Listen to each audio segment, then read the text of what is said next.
Sir,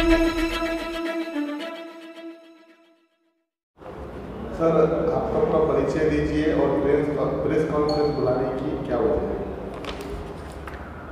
नमस्कार, मैं Shanur Patel, Bharatiya Janata party कामगार मोर्चा जिला अध्यक्ष। मेरा आपको बुलाने का यही मकसद था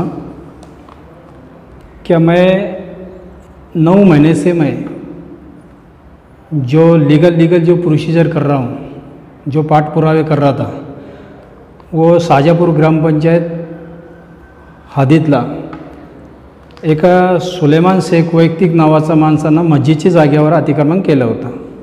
त्या संदर्भात मी कायद्यानं मी जे पाठपुरावा करत होता त्या पाठपुराव्याची दखल घेऊन समस्त अधिकाऱ्यांनी पंचनामा केला आणि ते पंचनामाचा अहवालमध्ये ते सिद्ध झालेलं आहे काय 420 स्क्वेअर फीट यांनी अतिक्रमण केलेले आहे।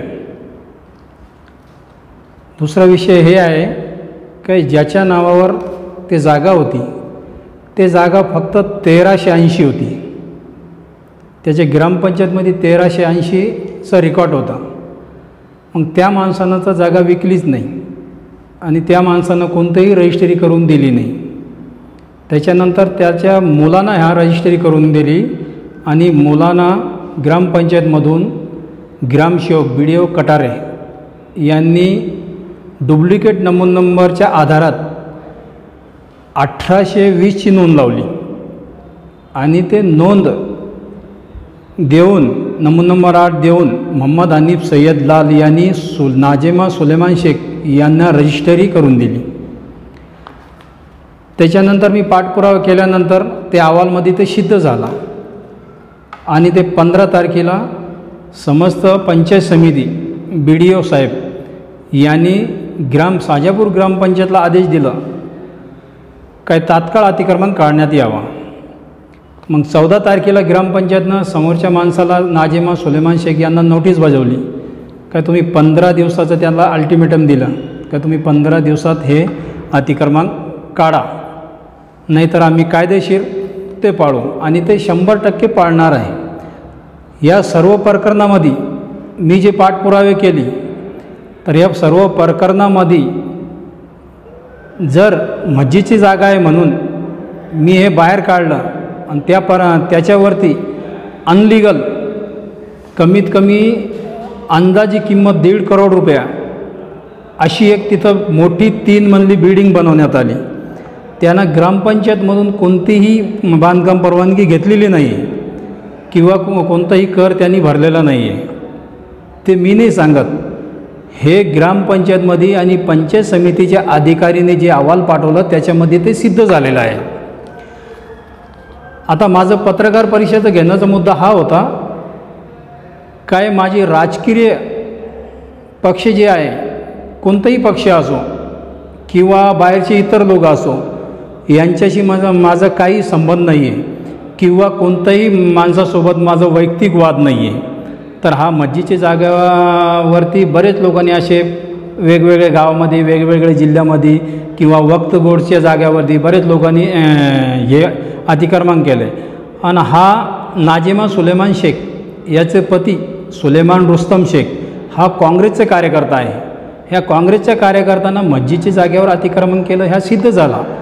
आता हे प्रकरण उघड केल्याबद्दल जर याच्यामध्ये मी प्रत्येक ठिकाणी जिल्हा अध्यक्ष असून मी प्रत्येक तालुक्यामध्ये माझा दौरा चालू राहतो आणि त्या प्रकरणात किंवा माझ्यासोबत काही घटना घडली, माझ्यावर हमला झाला किंवा माझ्या घरच्यावर हमला झाला तर याचा जबाबदार सुलेमान शेख हाच राहणार आहे। कारण की माझी वैयक्तिक दुश्मनी कोणासोबत नाही, मी जे करतोय ते एकदम कायद्यानं आणि लीगल करतोय।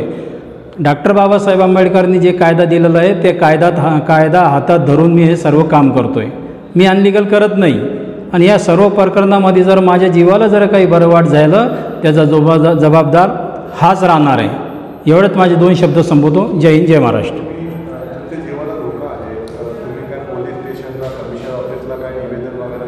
नाही, आतापर्यंत दिलं नाही।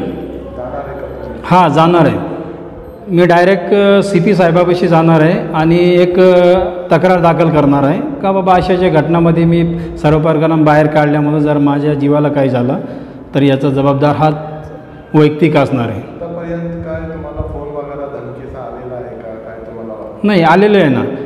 ज्यावेळेस ग्रामपंचायतमध्ये ते ग्रामसेवकाला मॅरेज करण्यासाठी गेलेलं आहे, तर मला अशी माहिती पडली का बाबा ते ग्रामसेवकासमोर सांगत होता का त्याचे हातपाय तोडून टाकू, त्याला मारहाण करू, वाटात कुठं सापडला तर हॉकी स्टिकनं फोडून टाकू. मला अशी माहिती भेटली, त्याकरता मी हे पत्रकार परिषद घेतलेलं आहे. या पूर्ण प्रकरणामध्ये तुम्हाला काय असं वाटतं का अधिकारी सोबत मिळून हे पूर्ण काम केलेलं आहे? अधिकाऱ्याने जे काम केलं ते त्यांच्या सरकारी अधिकारी असून त्यांनी फार काम चांगलं केलेलं आहे आणि त्यांना कोणाचा बळी न पडता पैसा द्यायची लालच न घेता त्यांनी जे काम केलेलं आहे ते चांगलं एकदम योग्य निर्णय दिलेला आहे आणि त्यांच्या निर्णयाबद्दल मला काही बोलायचं नाही. लास्ट प्रश्न, जर अतिक्रमण हटलंच नाही तर पुढचं पाऊल काय असेल? ज्यावेळेस अतिक्रमण हटल्या जाईल त्यावेळेस ती जागा मस्जिदला सर्व गावकरी मंडळी मिळून ते 420 फूट जागा जी आहे तर ते मस्जिदला आम्ही देऊन टाकू.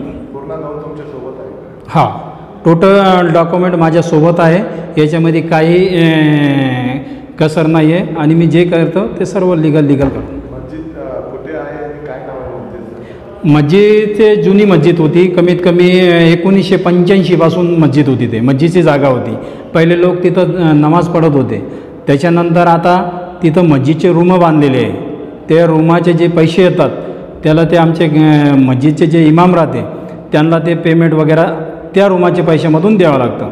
पण हा माणसानं काय केलं, मस्जिदची जवळ याला माहीत पडलं का बाबा असं तक्रार आपल्या विरोधात गेलेली आहे, त्यांनी स्वतः मस्जिदची जागा मोजून त्याची घराची जागा मोजून आणि साजापूर ग्रामपंचायत जवळपासून विभक्तीकरण झालेला नव्हता आणि आज पण नाही आहे, तर तवपासून त्यांनी डायरेक्ट अधिकारीला हातात धरून ते ऑनलाईन केलं. नाजिमा सुलेमान शेख जे नाव आहे ते ऑनलाईन केलेलं आहे. माहितीचे अधिकार खाली जे मी माहिती टाकली होती ते ऑनलाईन नव्हतं तेव्हा, त्यावेळेस मला माहिती भेटली नाही. अधिकारीकडून काय अहवाल निघाला का त्यांच्या विरोधात? आहे ना, सगळं आहे माझ्याकडे. काय काय निघाला ते सांगा. काय त्याच्यामध्ये अतिक्रमण संदर्भात हे आहे का डिव्हिजनल कमिशनर साहेबांनी जी ऑर्डर दिलेली आहे ते ऑर्डर आहे. पंचायत समिती BDO साहेबांना ऑर्डर दिली ग्रामपंचायतला का तुम्ही तात्काळ अतिक्रमण काढा. जिल्हा परिषद CO साहेबांनी जे आदेश दिला पत्र ना ते तात्काळ अतिक्रमण काढा. पुन्हा ग्रामपंचायतनं आता 14 तारखेला परवा दिवशी त्यांना नोटीस बजावलं का तुम्ही असे जे अतिक्रमण केले ते तात्काळ काढा.